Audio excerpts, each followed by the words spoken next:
ang dapat mong malaman ngayong umaga.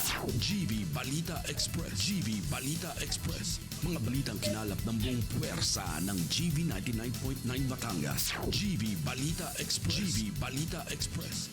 Mga balita sa loob at labas ng Timog Katagalugan. GV Balita Express. GV Balita Express.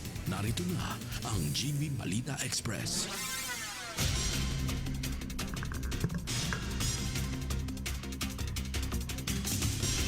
Magandang umaga mga ka-vibes. Kayo ay nakatutok sa GV Balita Express sa programang Good Vibes Morning. Kasama niyo po ang inyong lingkod, DJ Frankie, at kasama rin natin sa ating himpilan Studio Jock Tinay at si DJ Joey Boy on the line, keeping us GV informed, GV aware, and GV updated.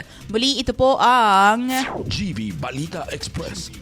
oras natin ngayon, 4 minutes past the hour of 7 in the morning, Philippine Standard Time, hatid sa atin ng Alaksan FR. Ang kilala mong Alaksan, extra galing na, up to 3 times faster versus Alaksan FR. New Alaksan Extra. At para sa ating headlines, balita. US at Iran may 2 linggong ceasefire. Posibleng online classes sa kolehiyo pinahintulutan ng CHED dahil sa pagtaas ng presyo ng langis. Presyo ng diesel posibleng umabot sa 200 pesos kada litro. At price cap na 50 pesos para sa imported rice, hinihintay pang aprubahan ng Malacanang. Para sa detalye ng balita, US at Iran may 2 linggong ceasefire. Ang ibang detalye ng balita, ulat ni DJ Joey Boy. GV Balita Express. Tinuspinde ni US President Donald Trump ang planong malawakang pag-atake laban sa Iran at nagdeklara ng 2 linggong tigil putukan. Ayon kay Pangulong Trump, ito ay kasunod ng kanyang pagkipag-ugnayan sa mga lider ng Pakistan at sa pagtatapos ng itinakdang ultimatum sa Iran kaugnay ng Strait of Hormuz.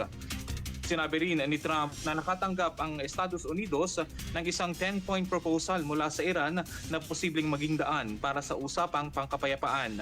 Samantala, magsisilbing pagkakataon ng 2 linggong ceasefire upang tuluyang mapinal at maisakatuparan ang naturang kasunduan. Para sa GV Balita Express, ito si DJ Joey Boy sa GV 99.9, Your Good Vibes. At posibleng online classes sa kolehiyo pinahintulutan ng CHED dahil sa pagtaas ng presyo ng langis. Ang iba pang detalye hatid sa atin ni Studio Jock Tinay. Pasok.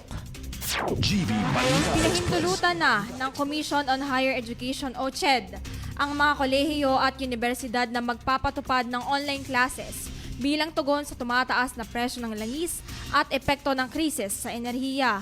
Ayon kay CHED Chairperson Shirley Agrupis, may umiiral ng mga patakaran sa ilalim ng Memorandum Order No. 12, Series of 2005 para sa Online Distance Learning Education o ODEL, kung saan maaaring mag-apply ang mga paaralan upang makapagturo ng full online programs. Aniya, tulad noong panahon ng pandemya, muling binibigyan ng kakayahang pumili ang mga higher education institutions kung mag-online, face-to-face o blended learning, depende sa kanilang sitwasyon. Gayunman, kinakailangan pa rin sumailalim ang mga paaralan sa proseso ng akreditasyon at matugunan ang mga itinakdang pamantayan kabilang ang kakayahang maghatid ng hindi bababa sa 51% ng kurso sa pamamagitan ng online learning. Para sa GV Balita Express, ito si SJ Tinay sa GV 99.9, Your Good Vibes. At presyo ng diesel posibleng umabot sa 200 pesos kada litro. Para sa iba pang detalye ng balita, GV Balita Express. nagbabala ang Department of Energy na maaaring umabot hanggang 200 pesos kada litro ang presyo ng diesel kung patuloy ang pagtaas ng halaga ng langis sa pandaigdigang merkado dulot ng nagpapatuloy na tensyon sa Middle East. Ayon kay Energy Secretary Sharon Garin, isa sa mga posibleng mangyari ang pagtaas ng presyo habang patuloy na naapektuhan ang kaganapan sa rehiyon ang galaw ng pandaigdigang presyo ng petrolyo. Sa kabila nito, tiniyak ng DOE sa publiko na sapat pa rin ang supply ng langis sa bansa upang tugunan ang kasalukuyang pangangailangan. At sa kasalukuyan din, patuloy namang binabantayan ng pamahalaan ang galaw ng pandaigdigang merkado ng langis at ayon sa mga opisyal, nakasalalay ang magiging direksyon ng presyo sa magiging takbo ng sitwasyon sa naturang issue. Para sa GV Balita Express, ako po si DJ Frankie sa GV 99.9, Your Good Vibes. At price cap na 50 pesos sa imported rice, hinihintay pang aprubahan ng Malacanang. Para sa detalye ng balita, hatid sa atin ni DJ Joey Boy. GV Balita Express.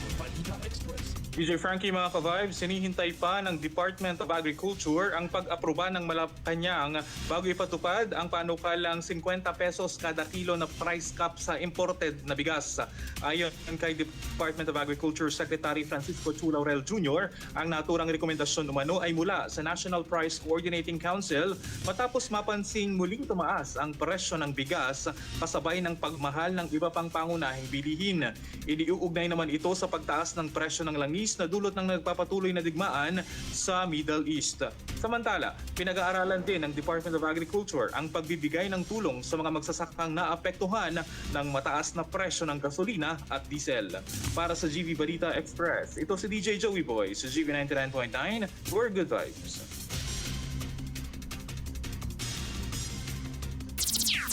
At 3 individual huli sa ilegal na droga sa Barangay Malitam 1, Batangas City. Para sa iba pang detalye ng balita, si Renjac Tinay, pasok. GV Balita Express. Naaresto na ang 3 tulak ng ilegal na droga sa isinagawang buy-bust operation sa Barangay Malitam 1, Batangas City. Ayon sa PDEA, nakumpiska mula sa mga sospek ang tinatayang 10 gramo ng shabu na may halagang humigit kumulang 68,000 pesos kasama ang mga drug paraphernalia at mark money. Kasalukuyan ang nasa kustodiya ng mga otoridad ang mga sospek. Para sa GV Balita Express, ito si SJ Tinay sa GV 99.9, Your Good Vibes. At Batangas PNP mas pinalakas ang kampanya laban sa ilegal na sugal. Para sa iba pang detalye ng balita, GV Balita Express. Pinaigting ng Batangas Police Provincial Office katuwang ang iba't ibang himpilan ng pulisya sa lalawigan ang kampanya laban sa ilegal na sugal. Sa loob ng isang linggo mula March 30 hanggang April 5, 2026, naitala ang 44 na operations na nagresulta sa pagkakaaresto ng 111 na katao na kumpiska rin ng halagang 28,320 pesos na umano'y ginagamit sa ilegal na sugal. Sa kasalukuyang inaasahan ng mga otoridad na patuloy na pinaiigting ang operasyon, tuluyang masusugpo ang ilegal na sugal sa lalawigan. Para sa GV Balita Express, ako po si DJ Frankie sa GV 99.9, Your Good Vibes. At Lian, Batangas, LGU, pansamantalang itinigil ang pondo sa pampublikong aktibidad. Para sa ibang detalye ng balita, DJ Joey Boy, pasok. GV Balita Express. Pansamantalang sinuspinde ng lokal na pamahalaan ng Lian, Batangas ang lahat ng mga aktibidad na ginagastusan ng gobyerno upang mailagay sa mas mahalagang pangangailangan ng komunidad. Sa ilalim ng Executive Order No. 8, Series of 2026 ni Mayor Joseph Vergara Pehi, ipinagbabawal ang mga fiesta, festivals, liga, sports tournament, concerts, shows at iba pang malalaking event na may LGU funds. Hindi rin pinapayagan ang paggamit ng pondo at logistical support ng barangay o munisipyo at lahat ng pending requests ay denied. Samantala, pinapayagan naman ang pribadong aktibidad basta walang LGU funding, may permit at sumusunod sa safety at energy saving rules. Ang matitipid na pondo ay ilalaan sa essential services, disaster response at tulong sa mga vulnerable sectors. Para sa GV Balita Express, ito si DJ Joey Boy sa GV 99.9, Your Good Vibes. Bagong City Hall ng Lipa, formal nang binuksan. Ang detalye ng balita, hatid sa atin ni Student Jack Tinay. Pasok. GV Balita Express. Formal nang binuksan kahapon Abril 8, taong kasalukuyan ang bagong gusali ng Lipa City Hall sa Batangas, hudyat ng panibagong yugto sa serbisyo publiko sa lungsod. Hindi lamang ito karaniwang tanggapan ng pamahalaan kundi isang modernong espasyo. Lalayong palawakin ang serbisyong abot sa mamamayan, palakasin ang ugnayan ng komunidad at ipakita ang pagmamalaki sa rehiyon. Dinesenyo ang gusali na binubuo ng magkakahiwalay ngunit magkakaugnay na estruktura na may maluluwag na pasilyo, malalaking labi at mga luntiang espasyo na nagsisilbing lugar para sa pakikipag-ugnayan at aktibidad ng publiko. Samantala, inaasahang mas mapapabuti ng bagong City Hall ang paghahatid ng serbisyo at karanasan ng mga Lipenyo sa kanilang pamahalaang lokal. Para sa GV Balita Express, ito si SJ Tinay, si GV 99.9, Your Good Vibes. At para sa ating balitang weather update, LPA namataan sa labas ng Philippine Area of Responsibility. Para sa detalye ng balita. GV Balita Express. Mga ka-vibes, may namataang low pressure area sa labas ng Philippine Area of Responsibility na maaaring maging bagyo. Ayon sa Pag-asa, kung sakaling makapasok ang nasabing low pressure area sa loob ng Philippine Area of Responsibility, tuluyang lumakas at maging ganap na bagyo, ito ay tatawaging Kaloy. Sa kasalukuyan, habang hindi pa ito nakakapasok, magpapatuloy pa rin ang mainit at maalisangang klima sa bansa. Para sa GV Balita Express, ako po si DJ Frankie sa GV 99.9, Your Good Vibes. At para naman sa ating Good Vibes Balita, Batangas City pinalalakas ang Walk to Work at Bike to Work program para sa mas maayos na transportasyon. Para sa detalye ng balita, DJ Joey Boy, pasok. GV Balita Express. Mga ka-vibes, ipinatutupad na ng pamahalaang lungsod ng Batangas ang isang programa na naghihikayat sa mga empleyado na maglakad o magbisikleta papasok sa trabaho.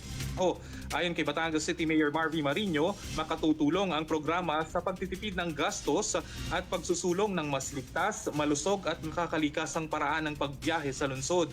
Layunin nitong mapabuti ang kalusugan, mabawasan ang polusyon at maibsan ang trapiko sa gitna ng tumataas na presyo ng gasolina.